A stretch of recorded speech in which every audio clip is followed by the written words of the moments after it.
on the program this morning. Thank you for joining us. Yeah. Well, we'll start with you, Ankyo Briggs. Do you view this state of emergency as a situation where neither side emerges victorious? And what further actions would you expect from President Tinubu to take beyond declaring this state of emergency?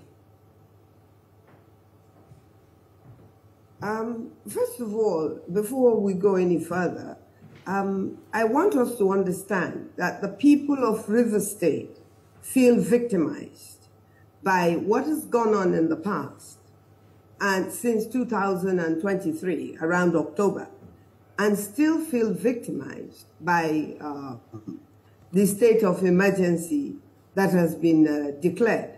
To start off to say that this state of emergency is being declared because pipelines have been vandalized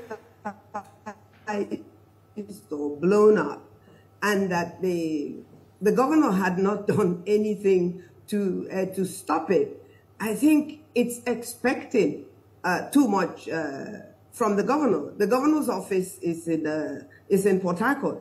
The first pipeline that was blown up was done in Ogoni. We don't know what time of the day or when it was. The second one was done far away from Port Harcourt. And then the third one was done far away in another state. So I think it is unfair to blame the blow-up directly on the governor of River State and use that as the number one in the series of accusations against the governor, and if you like, against the people of River State. This disaster, political disaster, as I have called it, and even madness, as I have called it, started in 2023, and Fubara, by a very long shot, is not the only player, and he definitely did not start River State on this downward spiral that the people of River State have endured in the past 1.5, going to 2 years now. Okay, let's quickly situate some things in here. The suspended governor constitutionally is the chief security officer of River State. So even if the pipeline explosion happened far away from where he is still the chief security officer. We can't take that responsibility away from him.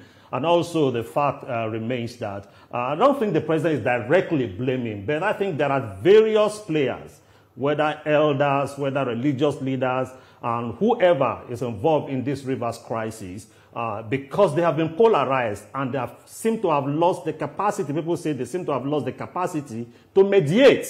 So at the end of the day, if nobody can mediate because they have taking sides, what would we expect the president to do in that circumstance? I don't understand really what anybody means by someone has taken sides. We definitely have two sides. We have a side that is headed by the minister of the Federal Capital Territory, and then we have the governor of River State. The people, majority of the people, should and do owe, if you like, their support. Do give their support to the governor. If we don't give if we don't give him our support, then how then is he the governor of River State? We're talking about a situation where we seem to have two governors, two sides, two different groups at all time, one in favor of the past governor and another in favor of the present governor. Now, why does the past governor need to have supporters in the governance of River State? I think that's a very key and critical question. The issue of godfatherism then comes into it. And for me as a person, and for a lot of people in River State, godfatherism is strange to us. It's not, it may have been happening in other states like Lagos and places like that. But godfatherism is not constitutional. We're talking about a country that is supposed to be democratic and supposed to be constitutional. So when someone says he's not loyal, he made promises, and he's not keeping to those promises, what promises do we expect a sitting governor who has sworn on the Constitution of Nigeria, what sort of promises, dark promises, is a governor supposed to uphold after he has sworn to the Constitution of Nigeria on behalf of the people of Rivers State? So really and truly, the issues of Rivers State is about a few group of people insisting that it must be their way and no other way.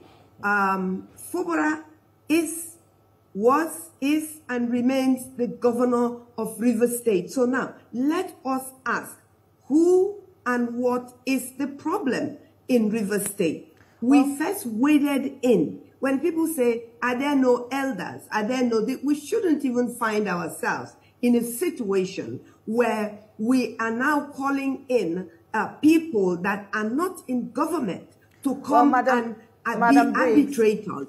Madam Briggs, I would like to also chip in that you saying godfatherism is strange in Rivers State is debatable, but we'll come back to you. I'll come to you, Madam.